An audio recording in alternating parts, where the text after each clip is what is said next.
I've probably walked this trail thousands of times. Sometimes with courage, sometimes with fear, with faith, with doubt, with intense joy, and sometimes with heavy burden, but always with wonder. Wondering, who am I to carry this responsibility? Wondering, how will it all end? Will this matter?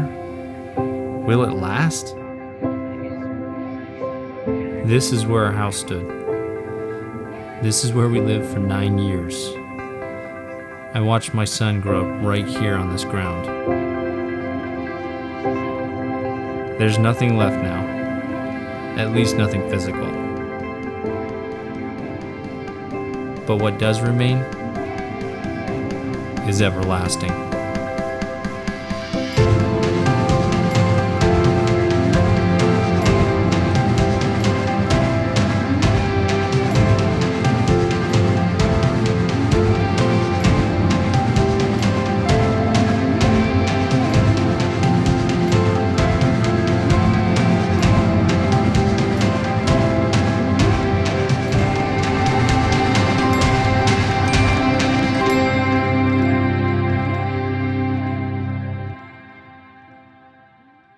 Brooks Buser was the firstborn of a young couple in 1976. Brad and Beth had met at a missionary training center and would soon depart for the mysterious country of Papua New Guinea. Brooks was a toddler when his family moved into a remote area of the primitive jungle to reach a tribal group called the Ateti.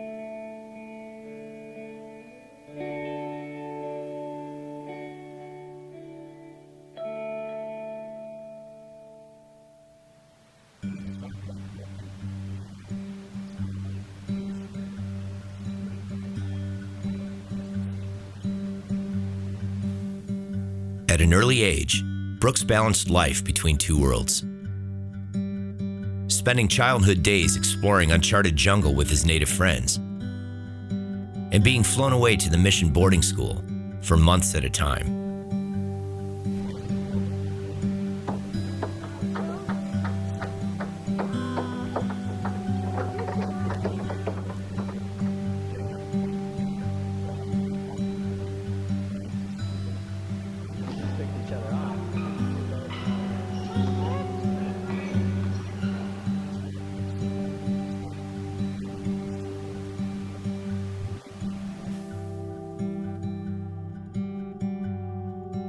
After graduating from high school in PNG, Brooks returned to Southern California, his native homeland. It was challenging. It was moving from Papua New Guinea to San Diego, California. There was a lot going on in San Diego that I was getting used to, but liked the life a lot. Brooks enrolled in San Diego Christian College, where he pursued a degree in accounting and acquired more than just a diploma. I actually met Nina at a barbecue down at Ski Beach, and she was, believe it or not, dating another guy at that time, so I had my work cut out for me. We started hanging out as friends, and I knew that he was an MK, and I wasn't sure how God was going to use that in my life. 3 days after she graduated, we got married, and I was joining the workforce. I worked as an accountant, eventually worked my way up to finance manager. And we really enjoyed our life. We had a great little apartment. We had a cool car picked out. I was traveling through Europe, got to go to Paris. And we were really looking at a cool future there in San Diego. On track for the American dream.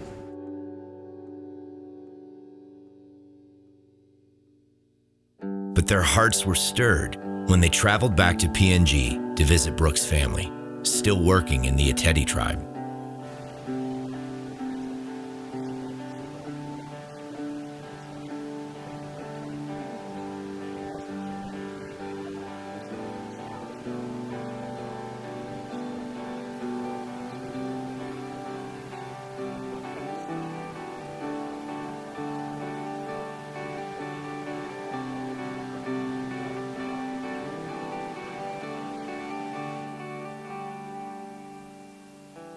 I walked into my boss's office and handed in my 3-month notice, and that was a tough day. And it was a real huge step out in faith for us because we didn't know how that was going to happen. In January of 2001, Brooks and Nina left San Diego along with their newborn son, Bo, to begin training with New Tribes Mission. Here they would learn the skills of church planting among the most isolated peoples of the world. I had a little bit of an idea of what it would look like, but by the time we got to the training, I really had no clue what I was getting into. How to survive in that context, how to build an airfield, how to set up solar panels and batteries and things like that. Everything that we would need to live in an environment where there's no power, there's no water, there's no stores, there's nothing. So during the training, they pushed us to do things that were a little bit out of our comfort zone. There was a class on animal butchering, which was probably not my favorite. Phonetics, phonemics, how to do grammatical analysis, all the different tools that you'll need to learn these languages. It was challenging to say the least, but we felt like we had the building blocks to be dropped off into a spot where there was a new language. We could put it down on paper, we could replicate it, and then we could translate it and we could teach in it.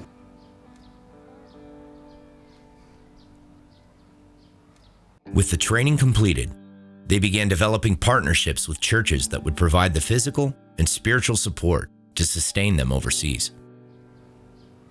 The next phase is raising support to go to the field, and I think that's one of the hardest parts. Being in the workforce and being able to kind of dictate how much income you're going to have based on your work ethic. To step into the non-prof side where you're raising support, man, there's very little. Yeah, we had no money. Basically, we were living month to month, and God was providing every single month exactly what we needed. So when people give to us every single month, we know what it means and what they're sacrificing, and that just helps increase your faith. We could always look at God's faithfulness, and that would move us forward into the next challenge. For me, it wasn't necessarily going to another culture. It was leaving all our family behind and not knowing when we're going to see them again.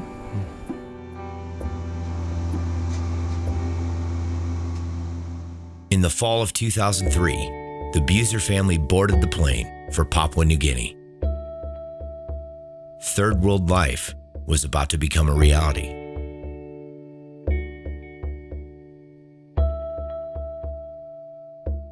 It was a little bit intimidating, stepping off the plane into the rush of heat that meets you at the door. I remembered a lot of it from when I was a kid, but it was a different feel because as an adult with a wife and a son, it was a little more stressful thinking about being out there and how our family was going to function in this environment.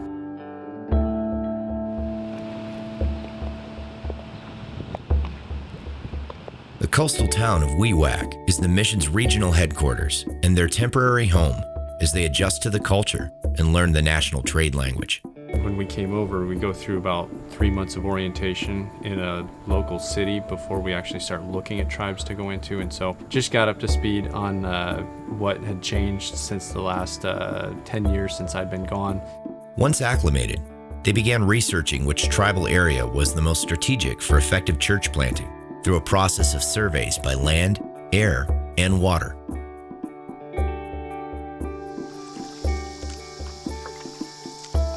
There were tribes that had been sending letters in asking for missionaries. And we put all these different tribes up on the board, and our teammates and us, we looked at it, and we eventually settled on 2 tribes. The day of the survey that we were going to actually fly out and go to the one tribe, that airstrip was flooded, so we changed right there, and our second option was Yembi Yembi. We're here on the Salome River, and we're stopped for, we've had a little engine trouble. We're probably about an hour and a half away from Yembi Yembi, and we'll be telling them that we're going to be coming to be their missionaries. So we're all pretty excited about that, but this is our canoe, and we're just hoping it makes it.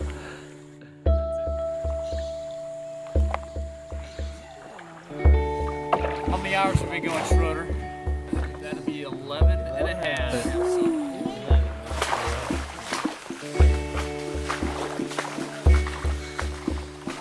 We had to fly in, canoe, and hike for about 5 hours, but we got there, and we ended up going to Yembi Yembi that day.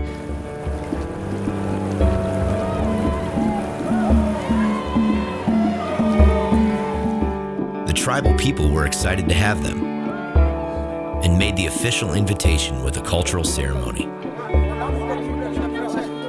The destination was set. Probably a bigger decision than where you're going to go is who you're going to work with. Your coworkers are such a huge part because you're living in an incredibly stressful environment. Have to find people that you can work well with together. The women have to get along. You see how each other's marriage works, you see how they parent their kids, and you see whose support is high, whose support is low, who's getting a package from home, who's not. There's a lot of dynamics in there. It's almost like dating other couples at the same time, and so but we were very thankful in the people that we found to work with, and so thankful that God brought them to us.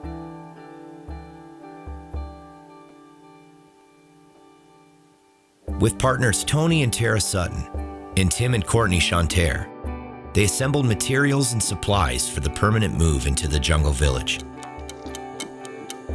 In the summer of 2004, the Yembe Yembe tribe would become their home.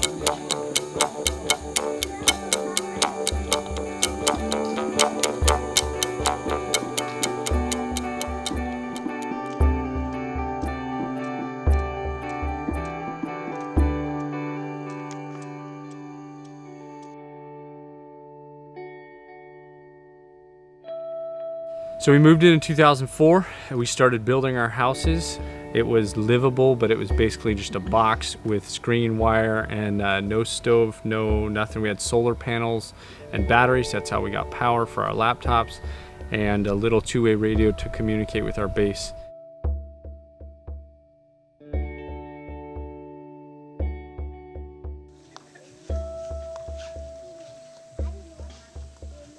In January 2005, we started building the airstrip. All virgin jungle, clearing it out for this huge airstrip. Couldn't have done it without the Yembes. The Yembes are troopers. We ran about 1,000 Yembes a day. Stage 3, we got to take these stumps out, ranging from this little one to that monster over there. Stage 3 is probably going to be the most difficult stage. And then towards the end, we had a barge that brought a tractor in, and that helped us pull the last stumps out and put the crown on the airstrip. And yeah, it gave us our lifeline back to base.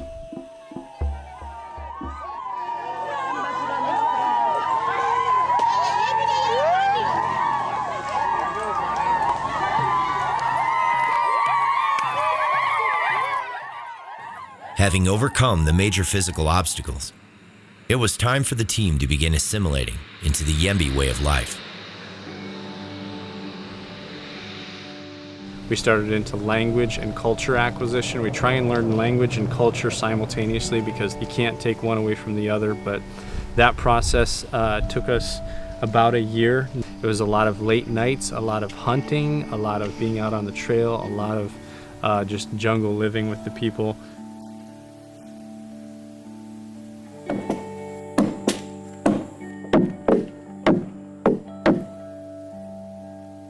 Yeah, the calluses on our feet got a lot thicker. We learned how to throw a spear, how to hunt pigs, how to get out in the canoes, how to basically live like a Yembe in their environment.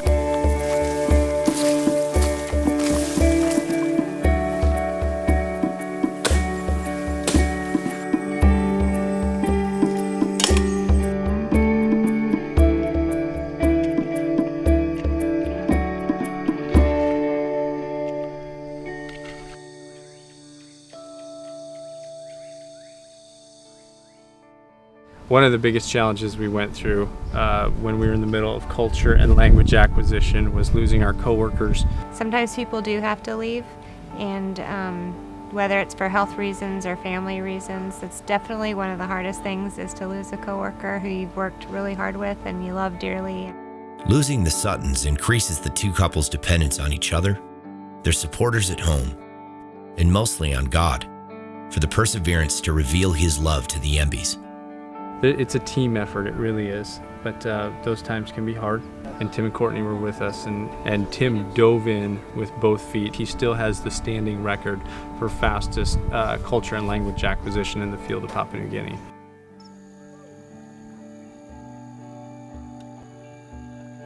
The biggest thing with learning language is being with people, and if you're with them when they're doing what they do, they open up to you and you get to learn so much more.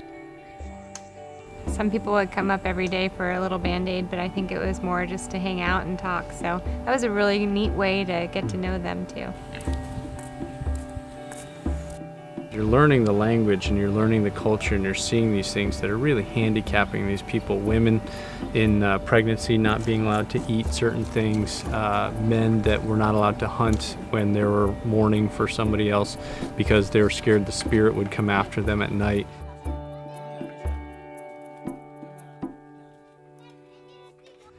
One of the toughest ones, his name is Willie.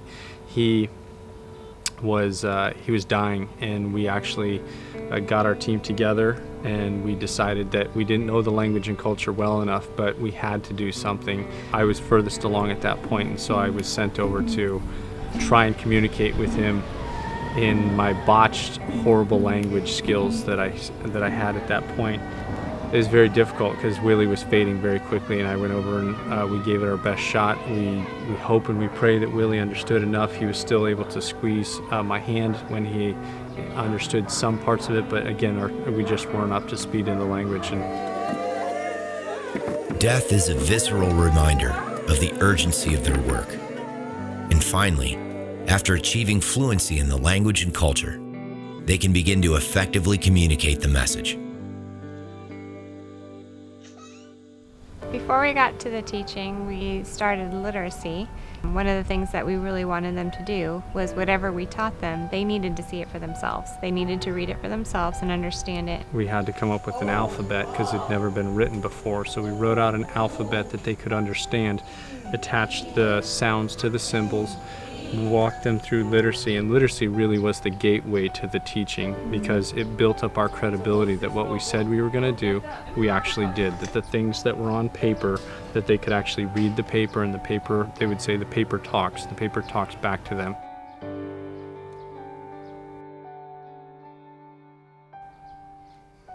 It was neat to be able to sit with them in the afternoons and take them from absolutely knowing nothing about reading to reading fully and understanding their own language.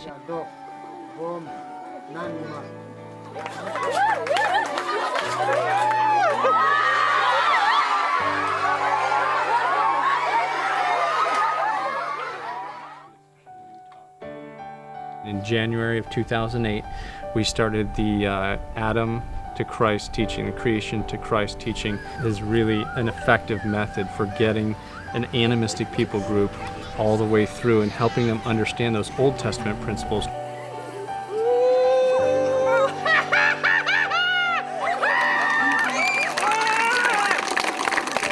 The chronological Bible teaching began in the winter of 2008 with months of lessons, dramas, and late-night study sessions.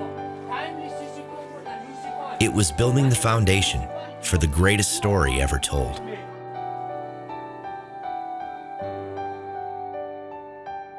Finally, we got to the life of Christ, and we hit on the major stories, and we were able to present the gospel in the middle of April.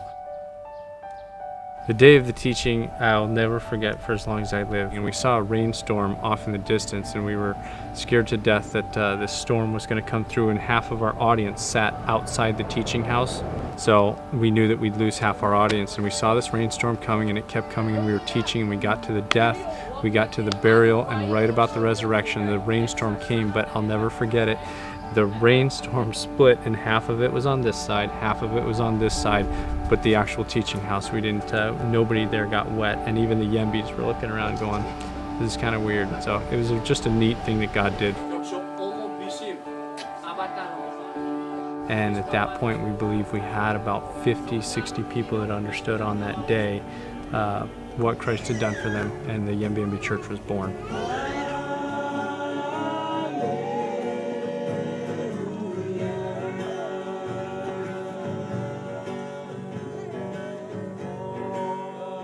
And there was a lot of animosity from the unbelievers.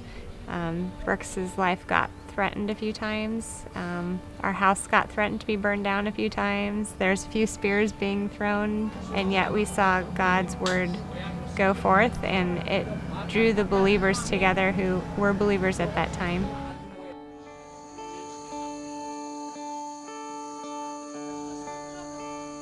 And just that purifying effect of persecution, and if you were on the fence one way or the other, you couldn't afford to be. It was too painful. You were either totally in or you were totally out. And short term, that really hurt. It was really difficult watching people get threatened as they were getting baptized, the first communion, seeing half the pews going floating down the river as people were taking communion.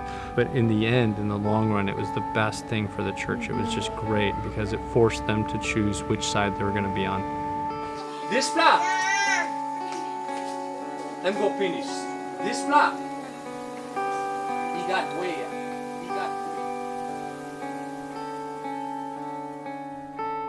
way. The two major critical portions of translation are comprehension checking, making sure that what you're writing is actually understood, and content checking, making sure that what's really in the Bible actually makes it in the translation. So I would be able to take what Brooks had translated and make sure that everything that was in there was supposed to be in there and there was nothing added. Tim and I were really fighting hard to keep ahead of the teaching so that it was never our word versus the Yembis. It was always what God's word said versus what they believed. We were working through the early books like Acts, Romans, Ephesians, 1 Corinthians. Those were the most important books because they're foundational for the early church.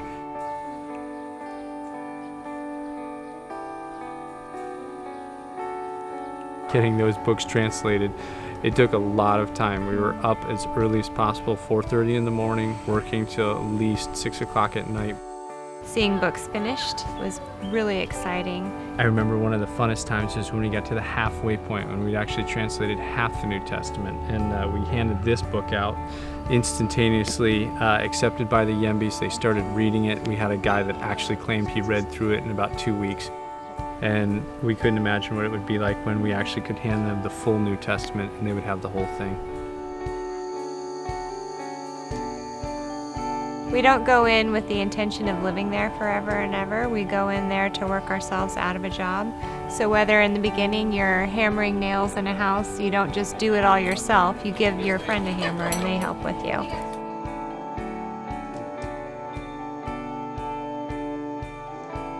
Then later, when you get to teaching them to read and write in their own language, you train teachers to do that themselves. So you aren't part of that anymore. They're doing it, taking real responsibility for shepherding their fellow believers.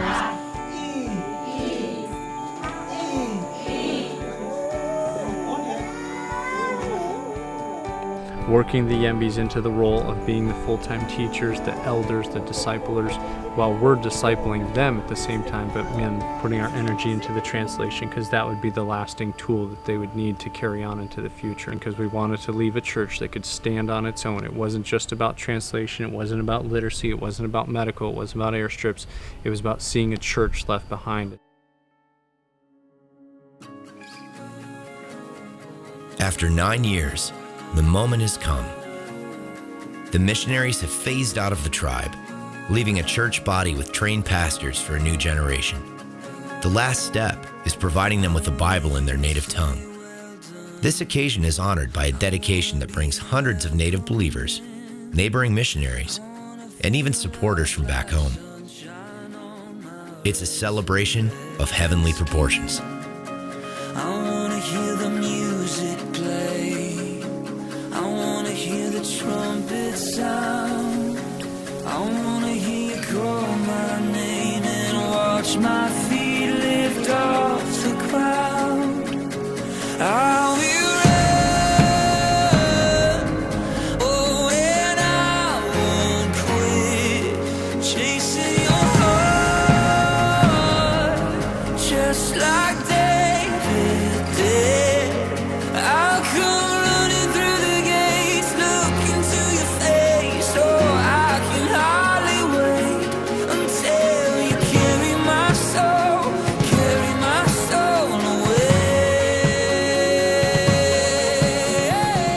I used to wonder, what am I doing here? Will this matter? Will it even last?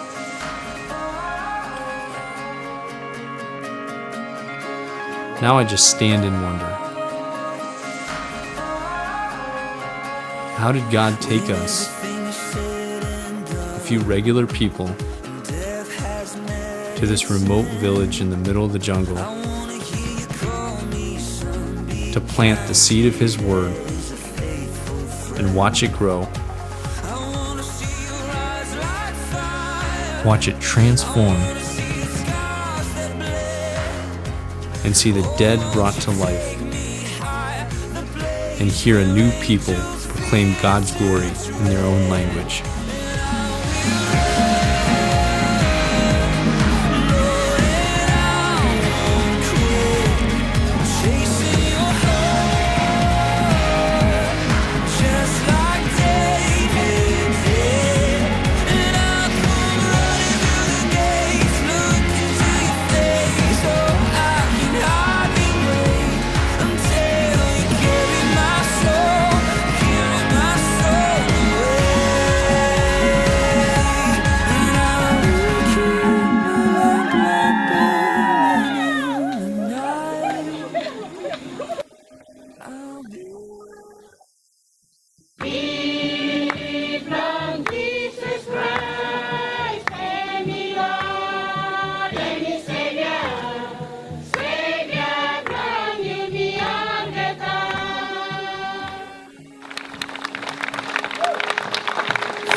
This is just one story of one tribe, but there are thousands just like them, still waiting to hear.